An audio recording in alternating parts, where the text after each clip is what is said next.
So, to tell this story, I feel like a little bit of background is important. I used to do a lot of dock starting. Apart from I didn't have a dock where I lived, so I used a ladder most of the time. In actual fact, to learn, I started off by jumping off of a boat. I did a lot of that during COVID because it was all I was allowed to do during the lockdown. You know what it's like in the early stages, there's a lot of this that goes on. I'm sure you know what it's like. There are times when you think it's just never going to work, but eventually, a lot of hard work and patience, it does. And after a while, I got to a stage where I was pretty competent. I could nail most jumps and I could pump around. Maximum around about 2.5 minutes was my first few jumps anyway, and then it rapidly went down to a minute and a half for the rest of the jumps of that session. And I would chase swell, I would ride swell whenever it was there. I even got to the stage where I was ladder jumping into some little lumps and trying to ride them like prone foiling. I would even try carving. Here I'm doing a carving 180, my first ever successful carving 180. It was such a buzz, it really was, and doing all sorts of those things. You can see how stoked I was because of that. And it was because I enjoyed it so much that I really wanted to share the stoke with others. So I was constantly putting videos on the DocStart Facebook group. In fact, I was one of the first few ever members of that group. I would put up technique videos explaining how to build a ladder, how to jump off the ladder successfully. I would review equipment, just explaining the equipment that I'd been using and the pros and cons of using different types of foils and masts and rear stabs, that sort of thing. And yeah, it got to the stage where I was pretty good, I have to admit. I would love a dock start session, but then I just stopped. And looking back on it recently, I'd just been wondering why. Why did I stop something that I enjoyed so much?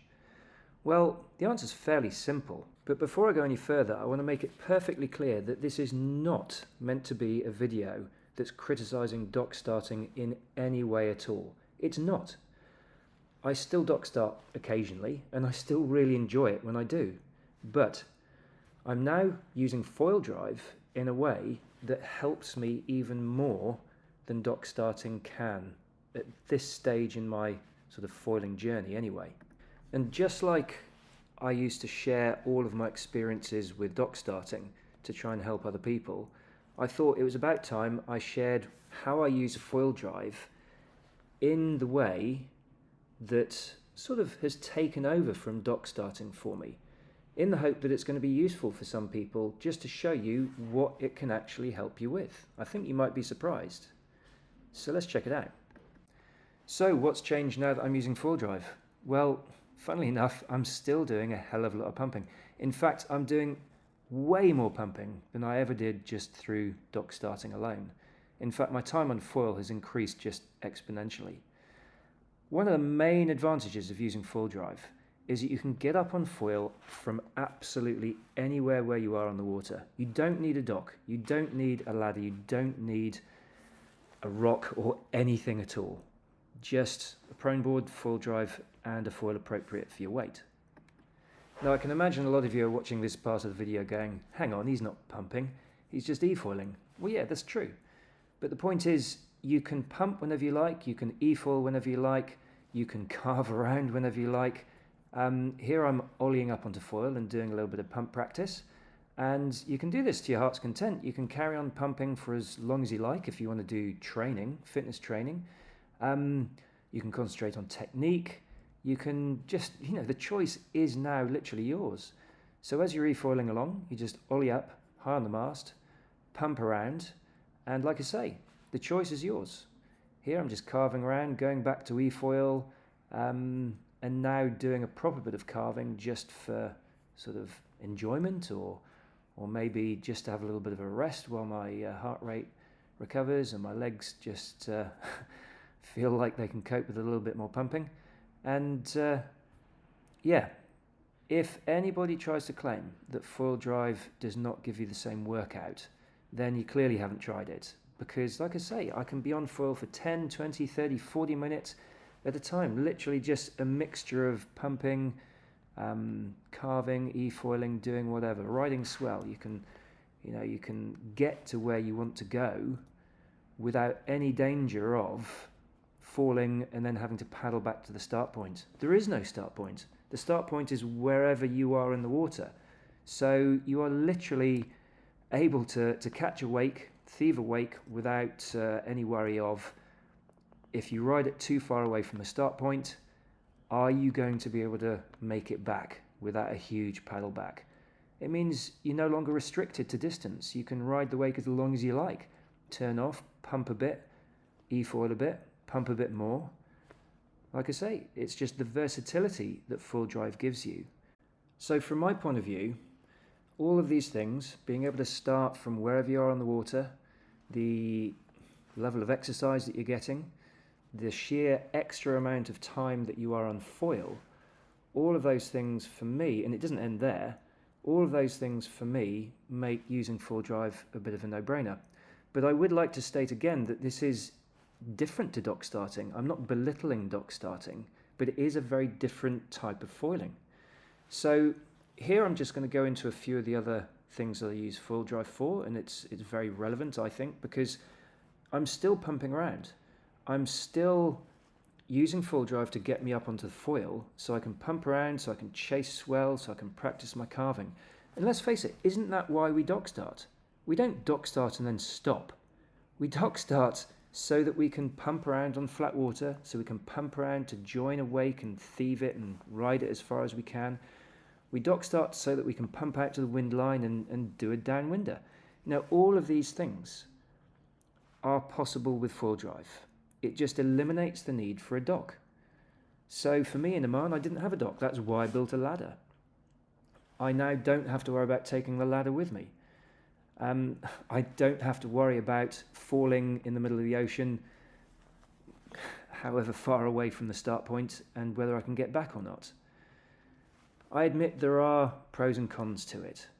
Okay, so the cost of full drive is greater than the cost of buying a ladder or rocking up and using a dock. With everything, there are pros and cons.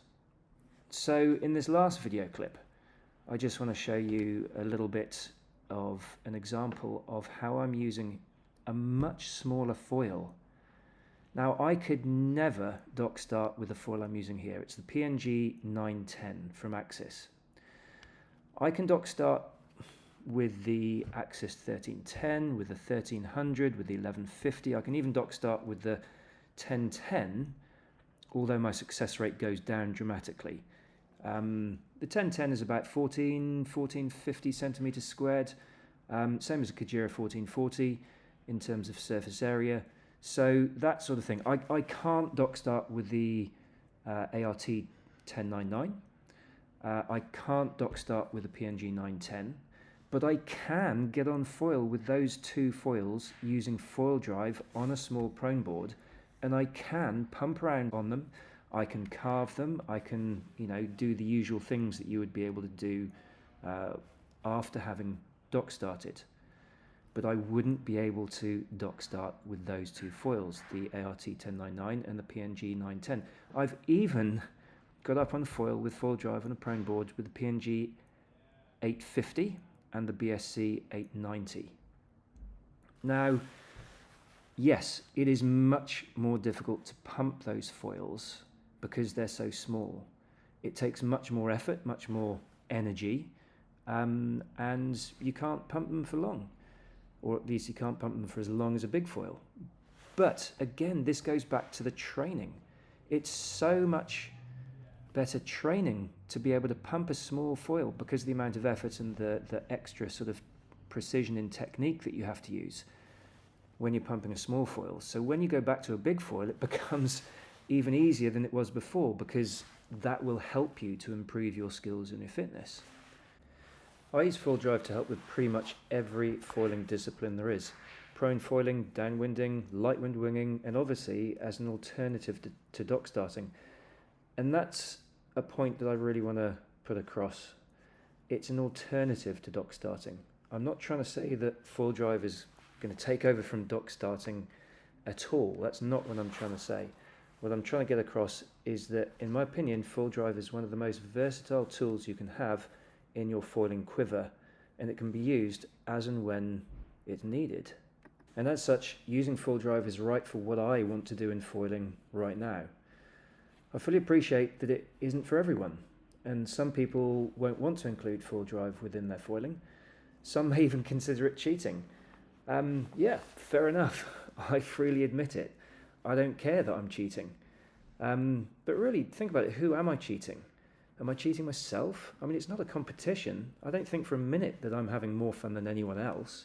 All I know is that I'm getting more time on foil. I'm progressing at a much faster rate because of that extra time on foil.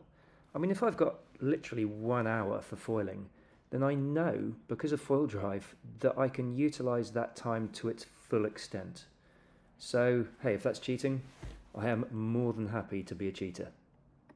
I think maybe the last thing I want to add is just that foil drive isn't solely about any one thing. I think its main strength is its versatility. I've mentioned that I use full drive to help me with pretty much every foiling discipline that I do. I don't always use it, but I nearly always do, because really like I say, it gives me more time on foil for less effort. I can have a much longer session and not feel like I've, wrecked my body for the next couple of days. And I think everybody who uses it might get something different out of it.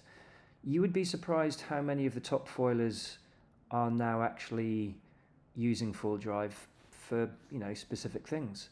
There are some really top riders out there who are using it for, whether it's training purposes or just to get more time on the water in those tiny little flat days that you might be sitting in the water for, say, 20 minutes before you can catch a wave. And then you'd only be able to, stay on foil for as long as your legs can pump you in between the tiny little lumps that you can catch rides on. But with full drive, you can get up on foil, like I say, in flat water or with the tiniest little bump to help you. And then with that mix of e-foil and pumping and riding waves or swell, you can stay on foil for literally, a whole battery can last, depends entirely on how much you use the throttle. So if you're pumping more than you're using the throttle, then you can stay on foil for over an hour. Depends entirely on the foil size as well. If you're using a smaller foil, you're going to burn through the battery much quicker than a big foil. But, the choice is yours. So, yeah, I think that's it from me for now. If you've got any questions, please do send them my way. I'll do my best to answer them as always. But yeah, keep an open mind. You probably know by now that I'm going to be taking full drive to Europe, and I'm really looking forward to just sharing the endless possibilities that full drive can have for anybody in any situation. So with that in mind, I'm signing off. Happy foiling.